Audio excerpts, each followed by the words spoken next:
Assalamualaikum warahmatullahi wabarakatuh. Salam hormat. Bincang-bincang tipis-tipis kembali menjumpai Anda bersama saya Erman Tale Daulay di channel YouTube Tale Tries Info. Di channel ini segala isu baik itu yang tebal maupun yang tipis akan kita iris-iris menjadi tipis-tipis. Terkait tema soal aktivis, saya menghadirkan bintang tamu Bung Immanuel Ebenezer, akrab kita sapa Bung Noel. Salam. Nah, Bung Noel, saya mulai dengan pertanyaan receh. Pertanyaan recehnya begini. Masyarakat memberi sorotan tajam kepada teman-teman aktivis yang masuk ke dalam lingkaran kekuasaan dinilai melempem. Tanggapan Anda? Lempemnya di mana kan kita nggak tahu. Nah, melempem katanya dulu menyuarakan ketidakadilan, kritisnya, tidak seganas waktu dia di lapangan, berubah ketika masuk ke lingkaran kekuasaan. Itu. Saya sampai detik ini tidak pernah sedikit pun kendur terhadap opini publik itu. Buktinya kita berani teriakan soal hukuman mati terhadap beberapa menteri di lingkaran Jokowi. Oh ya, PCR ya betul-betul. Bukan PCR, Menteri Sosial. Oh iya iya. Menteri Sosial dulu kita teriakin soal permainan di Kementerian Sosial berkaitan dengan bantuan sosial. Ya. Yang pagunya 300.000 dipotong 30.000, kemudian didiskon lagi 14%. Sedangkan kita tahu bahwa bansos itu kan buat mereka yang terkena musibah pandemik. Nah, kedua juga dulu kita protes soal lingkaran Jokowi juga itu Menteri Menteri Prabowo, lantas dua menteri ini masuk. Kemudian juga kita teriakin juga persoalan PCR yang begitu mencekik masyarakat berkaitan dengan harga. Rakyat tidak menolak PCR-nya, tapi rakyat menolak harga PCR-nya yang tidak rasional. Pertama tidak rasional begini, harga tiket 700.000, harga PCR-nya bisa 1,5, 1,4. Dan itu pun dilelang. Kalau mau cepat, ya semakin cepat semakin harga semakin tinggi. Itu. Dan kemudian besok harinya kita protes. Kebetulan saya bersama sekjen saya, itu Pak Gojali Harahap, menggugat instruksi menteri. Dan publik juga kaget, kenapa kok pendukung Jokowi berani menggugat pemerintah. Ini bukan persoalan dukung-mendukung, ini persoalan integritas kita sebagai pendukung presiden. Kita mendukung presiden, yang kita dukung adalah cita-citanya, bukan kekuasaannya. Karena kita tahu sekali, kebijakan presiden itu pasti kebijakan buat rakyat, tapi kebijakan menteri belum tentu. Makanya kita saat itu coba membuat sebuah bukan terobosan ya, sebuah sikap di mana ya jangan karena kita mendukung presiden lantas kemudian menjadi pendukung buta yang nggak rasional itu. Karena kita mau pendukung presiden itu harus punya sebuah rasionalitas berpikir, apalagi ini kan berkaitan dengan politik. Karena kita nggak mau distigmakan bahwa kita ini lu mentang-mentang di dalam kekuasaan, lu kok jadi penghamba kekuasaan, kemudian dia lupa dulu apa yang dia perjuangkan. Nah, saya menjawabnya justru sebalik dari opini itu semua. Loh, kita sampai detik ini saya lawan terus tuh kekuasaan. Saya lawan, akhirnya PCR bubar. Dari yang bayar jadi tidak bayar. Kedua, banyak kalau mau lihat track record saya soal melawan kekuasaan ketika saya masuk di lingkaran Jokowi. Salah satunya juga kita bubarkan fasilitas isomannya para anggota Dewan Senayan. Akhirnya fasilitas ini dibatalkan. Itu jadi banyak. Rentetan bukti empiris. Nah itu bukti dan itu kan bisa di-tracking. Kalau saya bohong kan bisa dibully publik, bisa diuji. Nah di situ aja sih. Lantas dengan bendera Jokomania kan berarti kan publik menganggap itu bagian dari kekuasaan gitu Pak ya. Lantas gimana Bung Noel itu hubungan dengan aktivis baik yang di dalam dengan teman-teman aktivis yang di luar kan? Anda ini kan banyak aktivis. Kalau gini, mau yang di dalam mau yang di luar, kalau mereka sepakat dengan apa yang saya lakukan mereka akan menjadi kawan saya. Kalau tidak sepakat, kebanyakan menjadi lawan saya. Mau yang di dalam maupun yang di luar. Yang mendukung presiden juga banyak juga musuh saya. Wah. Apalagi yang di luar, gitu loh. Kenapa? Ya cara berpikirnya itu menurut pandangan saya, mereka kehilangan orientasi sebagai aktivis yang harusnya kritis. Ini malah menjadi penghamba kalau di dalamnya. Itu kritikan saya. Begitu juga yang di luar. Yang di luar tidak lagi memiliki daya kritis, yang akhirnya isinya adalah keluh kesah. Keluh kesah. Apa yang pemerintah Ya salah akhirnya, aja. akhirnya menurut saya itu tidak baik untuk mendidik publik atau masyarakat secara politik. Jadi ya kita bisa lihatlah kualitas aktivis. Labeling aktivis ini sebetulnya kan yang tidak ada hentinya, tidak ada pensiunnya, tidak ada purnanya. Dia sampai kapanpun dia sebagai aktivis, gitu loh. Jadi melekat. Keadilan itu. Nah itu. Nah saya sampai detik ini saya tidak akan menghilangkan prinsip-prinsip saya, prinsip perjuangan saya sebagai aktivis yang pernah melawan kekuasaan Orde Baru dan beruntukkan Orde Baru. Apalagi sekarang kita lihat kelompok-kelompok HTI bajingan ini sudah memakai labeling aktivis 98. Sekarang aktivis 98 itu dibajak oleh kelompok-kelompok yang anti terhadap demokrasi. Katanya ada titik yang menarik tadi Bung Noel, bahwasanya tadi saya agak ragu, jadi keterbelahan itu nggak ada. Tadi kata Bung Noel, begitu ada kepentingan yang sama dengan saya, kami berkawan. Begitu berbeda kepentingan, kami berseberangan. Sebenarnya keterbelahan, katanya bangsa yang sedang keterbelahan nggak parah-parah banget dong kalau gitu. Gini, keterbelahan itu dalam arti begini, soal keberpihakan. Kadang-kadang orang ketika masuk kekuasaan kehilangan keberpihakannya, itu yang akhirnya beda, gitu loh. Kalau soal yang kita aktivis ini kan bisa tentang keberpihakan kepada publik atau masyarakat atau rakyat ya, bukan keberpihakan terhadap kekuasaan. Kalau saya berpihak terhadap cita-cita, yang sampai detik ini cita-cita saya tidak mau geser, gitu. Cita saya persoalan demokrasi, kemanusiaan, melawan kekerasan dan sebagainya lah ya. Itu cita-cita yang dulu kita sepakati bersama di 98 dulu. Berarti dan pada waktu cita-cita itu mau dititipkan ke Pak Jokowi, berarti Bapak amanatkan itu, ya kan? Nah, Bapak kenapa? yakin? Nah, yang harus dipahamin salah satunya itu. Soal dulu ketika Orde Baru terlalu Jawa sentris. Jokowi hari ini bicara tentang Indonesia sentris. Dulu dominasi Jawa, Bang, sekarang tidak ada lagi. Semua pembangunan APBN semua dianggarkan untuk di luar Jawa. Artinya stigma terhadap Jokowi seperti apa sebetulnya sudah terbukti dengan kerjanya Presiden Jokowi. Dan sekjen Anda, Gojali Harahap, sedang kencang-kencangnya menyuarakan soal IKN ya? Iya, silakan Anda bisa tanya ke Gojali Harahap, itu kawan saya. Beliau sangat concern terhadap pemindahan ibu kota negara. Beliau mungkin sangat paham lah dinamikanya seperti apa, sejarahnya, historisnya seperti apa. Makanya beliau mengkritik juga kepada kelompok-kelompok oposisi yang labelingnya yang akademisi, politisi, ada apa. Ujung-ujungnya mereka tidak tahu. Saya mau tanya sedikit dulu, Bung Noel. Soal sekarang akan aktivis. Waktu Anda di jalanan pasti banyak advokasi yang Anda lakukan, aduan-aduan. Sampai sekarang aduan-aduan yang dialami masyarakat di Nusantara, di pelosok masih ngalir ke Anda? Sampai detik ini? Masih banyak. Seperti kejadian Wadas lah, misalkan contoh yang lagi rame, masih ada komunikasi dengan kejadian seperti itu? Nih, persoalan Wadas ini kan kemarin kita akhirnya coba cek. Tadi saya juga tidak tahu persoalan itu. Akhirnya saya cek di lapangan. Contohnya aja, Mas. Contoh sederhananya ternyata konflik di sana itu kan konflik persoalan tanah yang harus dibayar oleh warga. Nah, ternyata tuntutan warga itu sebagian sangat terpenuhi, gitu. Terpenuhi apa? Karena tidak ada yang namanya ganti rugi di sana, yang ada ganti untung. Harusnya warga terima kasih dong. Apalagi kita lihat ini persoalannya kan udah 13 tahun yang lalu, dari 2013 kalau nggak salah. Dari 2013 tidak terselesaikan. Karena kita lihat ada, kalau tidak salah tanda kutip, bupatinya bermain. Gitu. Dan ini kan kita juga tidak mau. Tadi kita sangat marah lah dengan sikap penegak hukum yang begitu kesannya membangun kesan represif.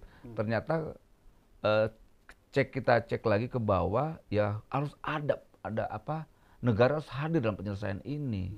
Jangan sampai ditunggangi oleh mereka-mereka yang mencari keuntungan dalam konflik ini. Jadi jangan sampai dipersepsikan kehadiran kepolisian di tengah masyarakat itu melakukan tindak represif, tidak. Enggak, kritiknya gini, Jokowi kan dulu waktu memindahkan pasar di Solo itu elegan gitu, itu kehilangan hal-hal seperti itu, kenapa itu hilang gitu loh Pak yang menjadi Nah, kritik ini. persoalan itu coba kita bisa kita cek langsung di lapangan lah ya. Persoalannya seperti apa? Kan baru sehari kemarin kan kita belum bisa ngambil sebuah kesimpulan karena kejadian satu hari. Karena kita lihat sangat polemik ini sangat dinamis sekali karena banyak unsur kepentingan.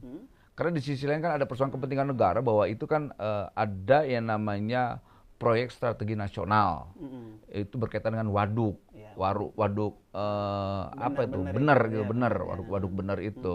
Kok semua waduk yang dibangun presiden itu aman-aman aja dan semua sejahtera, pergantiannya sejahtera. Nah ini ada apa?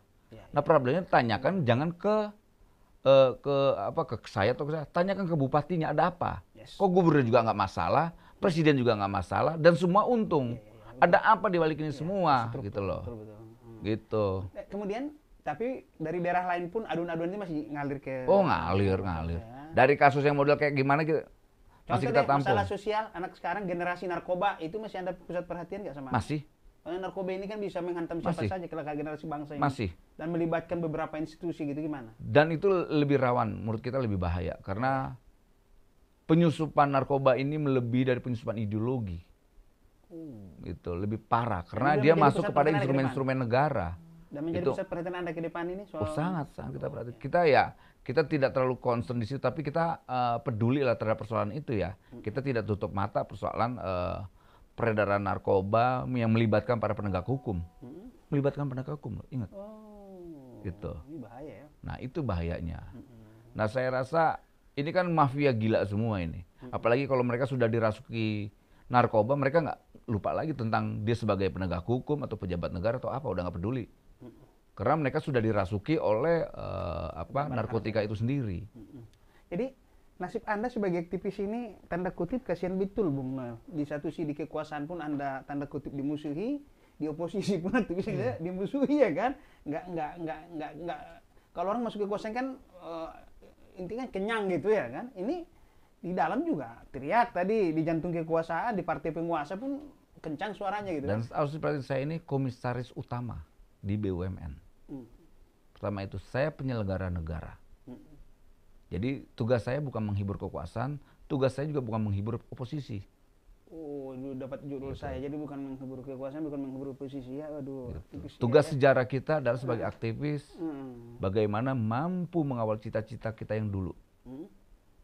Apa yang terbentuk dalam pemikiran Anda ketika label aktivis Anda diragukan oleh beberapa orang, segelintir orang di medsos? Yang raguin kan HTI semua, atau pendukung HTI semua. Bukan pendukung demokrasi. Mereka yang punya latar belakang disuapin sama Orde Baru, mereka yang disuapin oleh TNI satu loh, ABRI ya, Intel cepuk semua itu isinya. Itu loh. Kan kita tahu nih semua ini kan pemeras nih, oposisi juga pemeras. Nah yang masuk di kekuasaan bekas tukang peras, saling memeras saya sekarang. Nah kita nggak mau dalam masuk konflik mereka, makanya dua-duanya kita timpa aja dua-duanya. Yang duduk di kekuasaan sama perilakunya bandit, yang di bawah juga maling sama aja. Jadi suasana kebatinan Anda gimana melihat bangsa ini? Saya tegak lurus terhadap apa cita-cita saya. Udah, saya nggak peduli dengan itu. Saya tegak lurus terhadap cita-cita. Siapa yang punya kesamaan cita-cita dengan saya, itu kawan saya. Nggak pernah seperti senior Anda, aktivis jadi jembatan, jadi anggota DPR, jadi menteri, jadi apa gitu? Nggak, bukan itu ininya? Walaupun itu pada akhirnya nanti ke sana, itu bagaimana? Gini, soal jabatan itu kan soal bonus. Bonus. Nggak lebih dari itu. Ketika kita orientasinya ke sana, ya orang ngawur aja. Tapi ketika itu dijadikan bonus ya seneng-seneng aja, fine-fine aja. Tinggal bonusnya dijaga dengan baik aja. Apalagi kalau jabatan, berkaitan dengan jabatan itu dijadikan amanah, bisa kita gunakan dengan hal yang baik, bukan petantang-petenteng, belagu dan sebagainya. Apalagi jadi semacam keangkuhan sosial, gitu loh. Karena naik status sosialnya sebagai, misalnya kayak saya jadi komisaris, lantas belagu dengan bawahan, belagu dengan direksi, belagu dengan karyawan. Dengan gaya bicara Anda yang lugas, to the point gitu, Anda tidak pernah ada rasa takut atau ada teror tanda kutip gitu gimana? Siapa yang saya takutin? Soeharto yang ngebunuh jutaan orang sih kita lawan. Soeharto kurang apa? Punya tentara, punya duit, punya milisi, bahkan punya satu lagi. Legitimasi untuk membunuh, kita lawan tuh. Kok cuman begini-gini doang nih, apalagi era sekarang era digital. Era digital gini semua gampang terdokumentasi dan gampang ke-tracing. Jadi kenapa harus kita takut? Harusnya semakin militan dong. Apalagi saya dulu kita melawan kekuasaan tidak punya duit. Kita lawan kekuasaan sampai tumbang. Sekarang saya masuk dalam kekuasaan dan digaji. Lantas saya cuek melihat hal yang korup begitu atau hal yang nggak benar itu, nggak mungkin lah. Orang saya sekarang digaji, artinya tingkat perlawanannya harus makin tinggi dong. Karena kita dapat gaji, apalagi kita di penyelenggara negara. Itu. Ini terakhir ini, Bung Noel. Ini ibaratnya main bola, ini saya pengamat sebagai jurnalis gitu ya. Main bola itu kan ada namanya gelandang bertahan, kalau di Prancis namanya ada namanya Claude Makalele. Tugas dia jangan sampai bola masuk ke kotak penalti, menghalus sebagai gelandang. Ini di istana ini seringkali saya lihat bola masuk ke presiden seperti Bipang pernah Anda kritik, atau surat-surat yang nggak perlu masuk ke kotak penalti. Pertahanan presiden ini seringkali jebol, saya lihat. Komentar Anda soal itu. Yang buat jebol itu bukan dari presidennya, karena gelandang. dari lingkarannya sendiri. Iya, Gitu. Dari lingkarannya kayak misal Pratikno. Pratikno berkali-kali buat pernyataan yang sangat blunder berkaitan pertama soal Omnibus Law. Omnibus Law dia bilang bahwa saya salah ketik. Iya, kayak gitu-gitu. Itu kan bahaya. Dia sebagai mantan rektor, akademisi, apalagi dia sekarang sebagai pejabat, dalam hal itu aja dulu dicacat moral dan cacat secara akademiknya. Kedua, persoalan Bipang. Dia sebagai namanya sekretaris negara, dia harus bisa memfilter apapun yang masuk dan keluar. Nah ini tidak. Dalam Idul Fitri dia bilang, nyampein ke pidato presiden, presiden menyampaikan ke publik pesan Bipang. Masa babi panggang. Akhirnya nanti pendukung harus mencuci itu. Nah begitu akhirnya presiden yang seharusnya bekerja ke depan lebih banyak, lebih substansial, akhirnya ngerjain hal yang receh-receh. Nah, receh-receh dari internal presiden semua. Makanya sampai detik saya bilang ini brutus-brutus di lingkaran presiden. Brutus-brutus lingkaran presiden. Oh, ini bukan hanya ini gitu. Bagian dari kekuasaan, tapi keberaniannya melebihi oposisi nih. Nah, karena oposisinya orientasinya cenderungnya meras. Kalau oposisinya cenderungnya karena dia sangat ideologis, kemudian karena itu real berjuang, lantas dia kepentingannya bukan membenci Jokowi dan sebagainya, saya yakin mereka akan berhasil. Apa sedikit-dikit jatuh bebek sampai cacatnya Jokowi ini salahin apa coba kaitannya? Oke, pertanyaan terakhir Bung Noel. Anda masih nongkrong dengan teman-teman seperjuangan Anda Angkatan 8, apalagi Anda baru berseberangan dengan Ubadil dari itu yang bapaknya anak presiden terakhir mana? Nggak ada masalah, saya juga diskusi dengan Ubedillah, dengan siapapun saya diskusi. Hubungan pribadi baik aja ya? Baik, kan biasa aja kayak begitu. Soal pandangan itu jangan pernah mau disamain. Perbedaan itu kan udah sunatullah, udah Tuhan yang menciptakan kok. Jadi bukan karena ada berbeda pendapat, itu hubungan pribadinya. Oh enggak, kita bukan orang-orang kerdil. Kita bukan kelompok-kelompok yang anti terhadap perbedaan dan perubahan. Saya bukan HTI dan saya bukan ISIS. Gitu. Jadi saya juga bukan kelompok-kelompok feodal yang ketika ada kritik kupingnya tipis, gitu loh. Oke, jadi tetap itulah pandangan saya. Oh selalu. Ya, tapi saya selalu mengingatkan kawan-kawan saya, kritik kekuasaan itu jangan pernah bergeser, karena kekuasaan itu jangan pernah tidak ada kritik. Jangan membiarkan kekuasaan itu melanggang begitu saja kekuasaannya, harus ada kritik, tidak bisa tidak. Iya, kadang ke teman-teman berapa aktivis kalau saya lagi ngopi sama kawan-kawan, ini reformasi ini ganti pemain aja sebenarnya.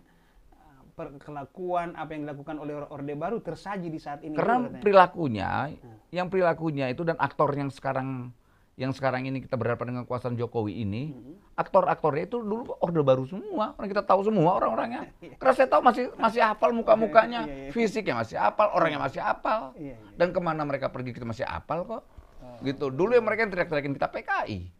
Iya, ya kiri. Dulu yang mereka bilang, dulu waktu kita 98 bicara tentang reformasi, kita bicara revolusi, itu ditolak revolusinya. Reformasi maunya. Nah sekarang mereka teriak-teriak revolusi, ini kita juga kaget.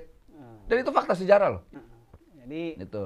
Pemirsa Taletirias Info, kalau saya konversi ke mata kuliah, bincang-bincang tipis-tipis dengan Bung Noel ini 10 SKS. Keren ya. Demikian bincang-bincang tipis-tipis saya dengan Bung Noel. Assalamualaikum warahmatullahi wabarakatuh. Waalaikumsalam warahmatullahi wabarakatuh.